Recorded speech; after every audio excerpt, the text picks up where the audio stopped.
২০ বছর বয়সে আমার বিয়ে হয়। ২২ বছর বয়সে আমি একটা সন্তানের মা হই। আর ২৫ বছর বয়সে আমার স্বামী আমাকে ডিভোর্স লেটার ধরিয়ে দিল। তখন আমি আমার স্বামীকে জিজ্ঞেস করলাম, "আপনি যে আমাকে ডিভোর্স দিয়েছেন, আমার অপরাধটা কি?" তখন সে আমাকে জানালো যে, "তোমাকে বিয়ে করার আগে অন্য একটা মেয়ের সাথে আমার সম্পর্ক ছিল। কিন্তু আমার মায়ের কারণে আমি সেই মেয়েটাকে বিয়ে করতে পারিনি। তাই মায়ের কথাতে এক প্রকার বাধ্য হয়েই তোমাকে বিয়ে করতে হয়। এখন যেহেতু মা নেই, তাই আমি সিদ্ধান্ত নিয়েছি আমি আমার গার্লফ্রেন্ডকে বিয়ে করব। তাই তোমাকে ডিভোর্স দিয়ে দিলাম। তুমি চাইলে এখন আমাদের বাচ্চাটাকে আমার কাছে রেখে যেতে পারো। আর না চাইলে তুমি সাথে করে নিয়েও যেতে পারো। এটা নিয়ে আমার কোনো সমস্যা নেই।" আমিও তখন ভাবলাম যেহেতু মানুষটা অন্য আরেকজনকে নিয়ে সুখে থাকতে চায়, ভালো থাকতে চায়, সংসার করতে চায়, তাহলে আমি কেন তাদের মাঝে বাধা হয়ে দাঁড়াবো? তার কথাতে আমি এক কাপড়ে বাবার বাড়িতে চলে আসলাম। বাবার বাড়িতে আসার পরে শুরু হলো আরেক বিপদ। একে তো বৃদ্ধ বাবা-মা, ভাইয়ের উপরে থাকে। তার উপরে আবার আমি। অনেক কথা শুনতে হতো। এমন কোনো দিন নেই যে ভাত খেতে বসলে ভাইয়া এবং ভাবি খোঁটা না দিত। আমার বাচ্চাটা তখন একদম ছোট। আমার ভাইয়ের বাচ্চাদেরকে দেখতাম কত রকমের খাবার খেত ওরা। আমার বাচ্চাটাকে দেখিয়ে, দেখিয়ে খেত। কিন্তু বাচ্চাটাকে কক্ষনো দিত না। আমার বাচ্চাটা তখন আমার কাছে বলত ওর ওই খাবারটা খেতে ইচ্ছা করে। কিন্তু আমার কাছে যেহেতু কোনো টাকা ছিল না, তাই কক্ষনো ওকে কিছু দিতে পারিনি। অনেক কষ্ট করেছি। আমার বাচ্চাটাকে নিয়ে আমি কি করব সেটাই বুঝতে পারছিলাম না। আমার ভাই-ভাবি আমাকে বলেই দিল, "তোমার বাচ্চাকে ওর বাবার কাছে রেখে আসো এবং তুমি এসে কাজকর্ম শুরু করো। তোমাদেরকে আর কতকাল আমরা এভাবে বসিয়ে, বসিয়ে খাওয়াবো?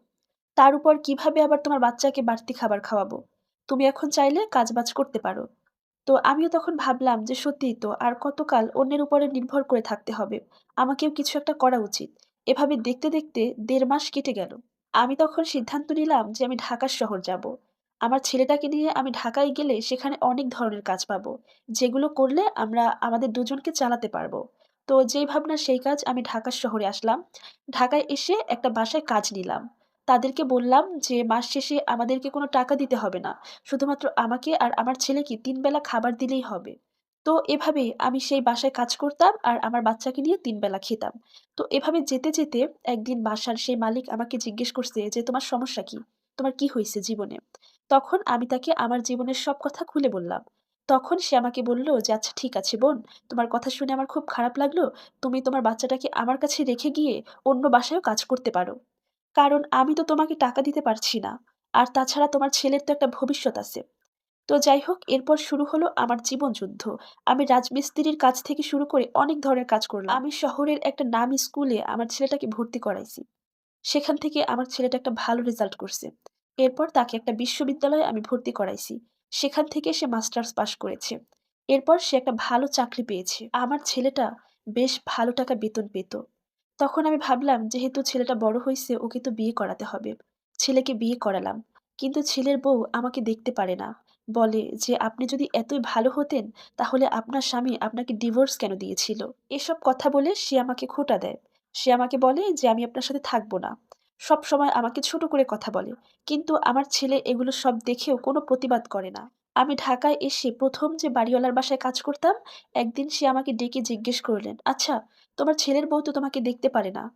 তোমার ছেলে কি এর কোনো প্রতিবাদ করে না?" আমি তখন বললাম যে, "না।" তখন সে বলে, "তোমার ছেলেটাকে তুমি অনেক কষ্ট করে মানুষ করেছো, ভালো পড়াশোনা করিয়েছো, ভালো চাকরি পেয়েছে, সবকিছুই ঠিক আছে। কিন্তু তুমি তোমার ছেলেকে ভালো ব্যবহার করাটা শিখাতে পারোনি। আমি এখন কি করব? আমার তো কোথাও যাওয়ার জায়গা নেই যে আমি চলে যাব। আমার তো সেই কষ্টই রয়ে গেল। ছেলেটাকে মানুষ করালাম। এখন ছেলের বউয়ের সংসারে আমি একটা বোঝা। ছেলেটাকে মানুষ বানালাম। ভালো একটা চাকরি করে। হয়তো এখন আমার সুখে থাকার কথা ছিল। কিন্তু সুখ আমার কপালে নেই।" এর মাঝে একদিন আমাকে আমার প্রাক্তন স্বামী একটা কল করল। কল দিয়ে সে খুব কান্নাকাটি করল। বলল যে, "তোমাকে ডিভোর্স দিয়ে আমি খুব ভুল করেছি। পরবর্তীতে আমি যাকে বিয়ে করেছিলাম, সে আমার টাকা-পয়সা, সহায়-সম্পত্তি সব নিয়ে পালিয়ে গেছে। এখন আমি নিঃস্ব। তুমি তোমার জীবনে আমাকে ফিরিয়ে নাও। আমার আর কোত্থাও যাওয়ার জায়গা নেই।" এই বিষয়টা আমি আমার ছেলের সাথে আলাপ করলাম। তখন আমার ছেলে আমাকে বলল, "যেহেতু সে তোমার স্বামী, তোমার কাছে ফিরে আসতে চায়, তোমার যদি ভালো লাগে তুমি তাহলে তাকে ফিরিয়ে আনতে পারো। কিন্তু না, আমি আর ওই মানুষটাকে ফিরিয়ে আনিনি। কারণ যেই মানুষটার জন্য আমার জীবনটা নষ্ট হয়ে গেছে, তাকে আমার এই শেষ সময় ফিরিয়ে এনে আর কিই বা হবে?" এই সম্পূর্ণ স্টোরিটা একটা আন্টির জীবন থেকে নেয়া। যার সাথে আমার কিংবা আমার পরিবারের কারো কোনো সম্পর্ক নেই। ধন্যবাদ।